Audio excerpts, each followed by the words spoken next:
¿Qué tal? Sean bienvenidos a esta nueva cápsula jurídica, en la cual hablaremos sobre los principios que rigen en el juicio de amparo. Como siempre, los invitamos a suscribirse a nuestro canal y a que compartan el contenido de este video con las personas que pudieran estar interesadas en el mismo. Y como lo pueden apreciar en su pantalla, el contenido de este video se divide en dos apartados. En principio hablaremos sobre el concepto de juicio de amparo y posteriormente analizaremos cada uno de los principios que rigen en el mismo. Muy bien,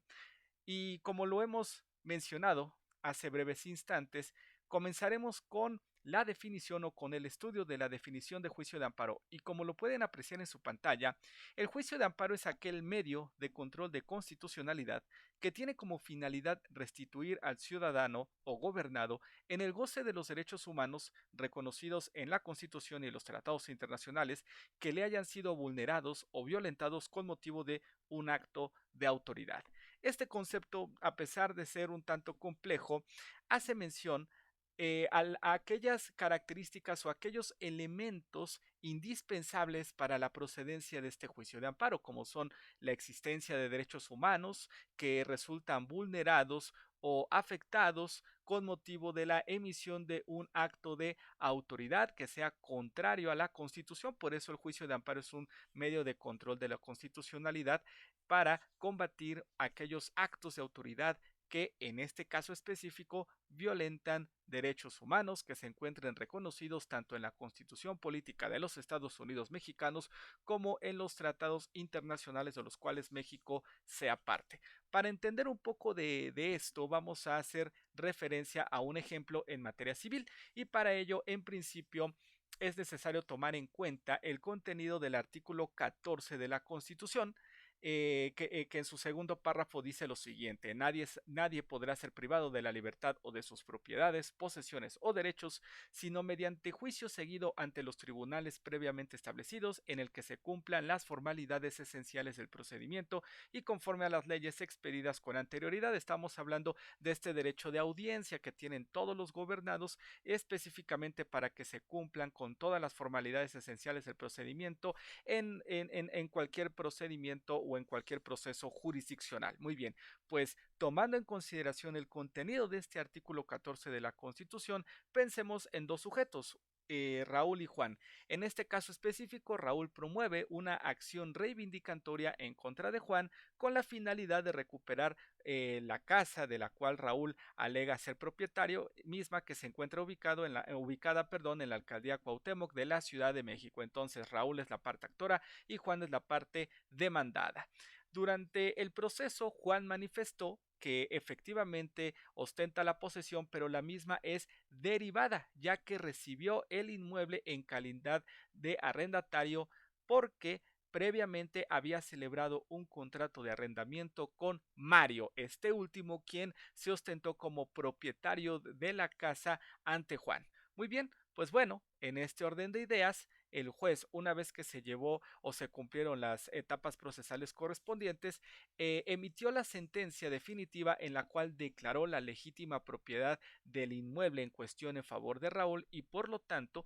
condenó a Juan a la devolución de dicho inmueble con todos sus frutos y accesiones. Bueno, pues aquí tenemos con esta sentencia a una persona perjudicada que es Mario, ya que éste no fue llamado a juicio para oponer las excepciones y defensas que considerara pertinentes, como posiblemente un poseedor originario, es decir, como él tenía la posesión originaria del inmueble, celebró el contrato de arrendamiento con Juan. Bueno, pues en este sentido, Mario, al enterarse de la sentencia, promovió un juicio de amparo como persona extraña a juicio, porque insistimos, Mario no fue llamado a este proceso en donde intervinieron Raúl como parte actora y Juan como demandado, y por lo tanto Mario lo que busca es ser restituido en su derecho de audiencia, ser oído y vencido en juicio, ofrecer las pruebas necesarias y de esta manera defender su posesión originaria, y por lo tanto lo que busca Juan es dejar sin efectos todo lo actuado en juicio, y precisamente el acto de autoridad que afecta su esfera jurídica o la esfera de derechos humanos de Mario es precisamente la sentencia que emitió el órgano judicial en esta acción reivindicatoria. Entonces, con este ejemplo encontramos cómo se presenta un acto de autoridad, que es esta sentencia emitida por el órgano jurisdiccional, encontramos un derecho subjetivo que fue violentado en perjuicio de Mario porque no fue llamado a juicio y por lo tanto solicita el amparo como una persona ajena a dicho juicio y por lo tanto estamos, perdón, y por lo tanto nos encontramos ante la posibilidad de que un juez en materia de amparo, un juez de distrito, pueda pronunciarse si la esfera jurídica en materia de derechos humanos de Mario fue violentada o no, con esta sentencia emitida por el juez civil en la acción reivindicatoria intentada por Raúl. Muy bien, pues bueno, tomando en consideración todo este panorama en cuanto al concepto del juicio de amparo y el ejemplo que acabamos de explicar, pues hablaremos a continuación de los principios que rigen en el juicio de amparo. Y el primero que podemos señalar es el de instancia agraviada, en el cual tenemos que el quejoso resiente un agravio en su esfera de derechos humanos por una ley o acto de autoridad que haya sido emitido y por lo tanto esa persona, ese quejoso debe acudir ante la autoridad judicial competente a solicitar el amparo ya que este juicio no se promueve de oficio, es decir, un juzgado no podrá de oficio proteger la esfera jurídica del gobernado sin que éste previamente haya solicitado el amparo. Por eso siempre debe, perdón, o dicho en otras palabras, vamos a encontrar presente en todos los casos el principio de instancia agraviada. Si un gobernado resiente una afectación en su esfera de derechos, necesariamente tendrá que acudir ante la autoridad judicial para solicitar el amparo porque, repetimos, esta no actúa de oficio. El siguiente principio que podemos hablar va de la mano con el que acabamos de referir y es el relativo a la existencia de agravio personal y directo. ¿Esto qué significa? Que toda persona, todo gobernado que resienta un menoscabo, una afectación o un daño en sus derechos humanos, ya sea por una ley o por un acto de autoridad, estará legitimado para promover la demanda de amparo. Pero pues no basta con que simple y sencillamente alegue una afectación, sino que debe acreditar ya sea el interés jurídico o el interés o un interés legítimo. En cuanto al primero, es decir, el interés jurídico, el gobernado tiene que demostrar lo siguiente. Número uno, que es titular de un derecho subjetivo tutelado por la norma, que sería en este caso específico un derecho humano reconocido en la Constitución o en un tratado internacional del cual México sea parte, el Estado mexicano sea parte, e inciso B, que el acto de autoridad generó una afectación inmediata y directa, perdón, en el derecho tutelado de donde deriva ese agravio. Entonces, el gobernado no puede simple y sencillamente alegar que el acto de autoridad generó un daño como una cuestión genérica, no, sino que tiene que manifestar con motivo de este interés jurídico que el daño que está sufriendo fue inmediato y directo, como en el caso de Mario, en donde él alegó en el juicio de amparo que el agravio directo lo sufrió con motivo de la sentencia que se emitió, ya que se reconoció como propietario a Raúl cuando él manifiesta, es decir, cuando Mario manifiesta ser el propietario de dicho inmueble y por lo tanto la sentencia le generaba un agravio inmediato y directo. Y decíamos que en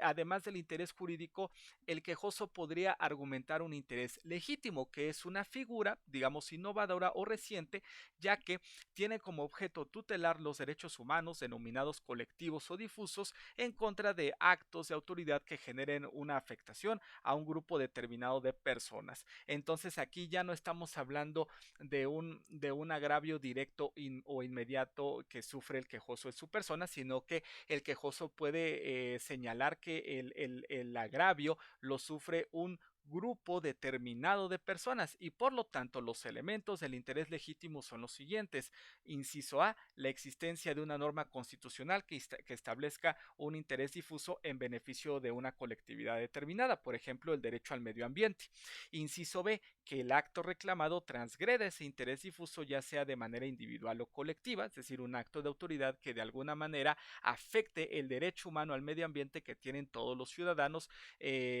o una comunidad en específico, por ejemplo. E inciso C, que el promovente pertenezca a esa colectividad. Estos elementos del interés jurídico y el interés legítimo ustedes los pueden consultar en la tesis de jurisprudencia con el número de registro que aparece en la parte final de esta diapositiva. Muy bien, y pues como ejemplo les los decíamos de este interés legítimo, pues todo lo que esté relacionado con los derechos del medio ambiente respecto de los cuales hay un interés legítimo en beneficio de la sociedad, a pesar de que el quejoso que promueva el amparo no acredite un agravio personal y directo, porque insistimos, el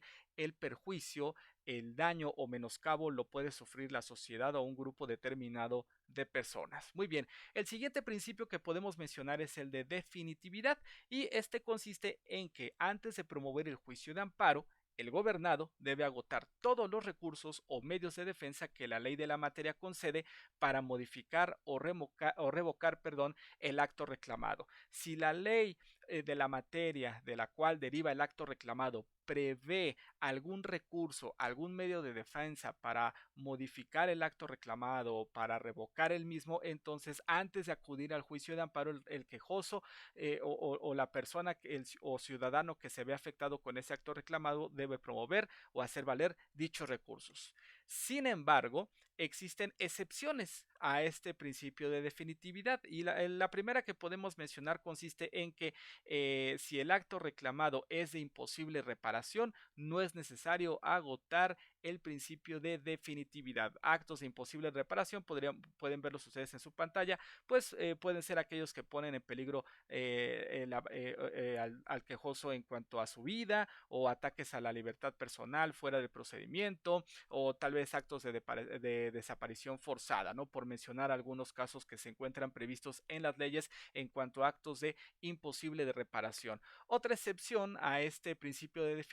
definitividad está relacionado con la materia penal, ya que cuando se presenten violaciones directas, al artículo 16 de la Constitución relativas a los requisitos que deben contener las órdenes de aprehensión, así como a los requisitos contemplados en el artículo 19 de la propia Constitución en cuanto al auto de vinculación a proceso, no será necesario agotar el principio de definitividad. Por otra parte, tenemos algunas excepciones relacionadas con la materia jurisdiccional, por ejemplo,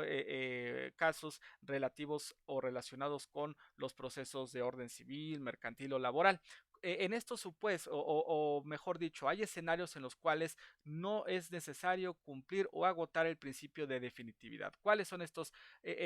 casos? Bueno, cuando se trate, como decíamos hace unos momentos, cuando platicábamos de las personas extrañas al juicio, en los siguientes supuestos. Número uno, cuando el quejoso no haya sido parte en el juicio de donde emanan los actos reclamados, como en el caso de Mario, que sufrió un agravio personal y directo con la sentencia que emitió el juez, quien declaró como legítimo propietario a Raúl, y en ese juicio específicamente Mario no fue parte, ¿no? Ese es un primer escenario. O dos, cuando habiendo sido parte en el juicio no fue emplazado al mismo. Entonces, si un sujeto fue parte en el juicio, pero no se cumplieron los requisitos necesarios relativos a su emplazamiento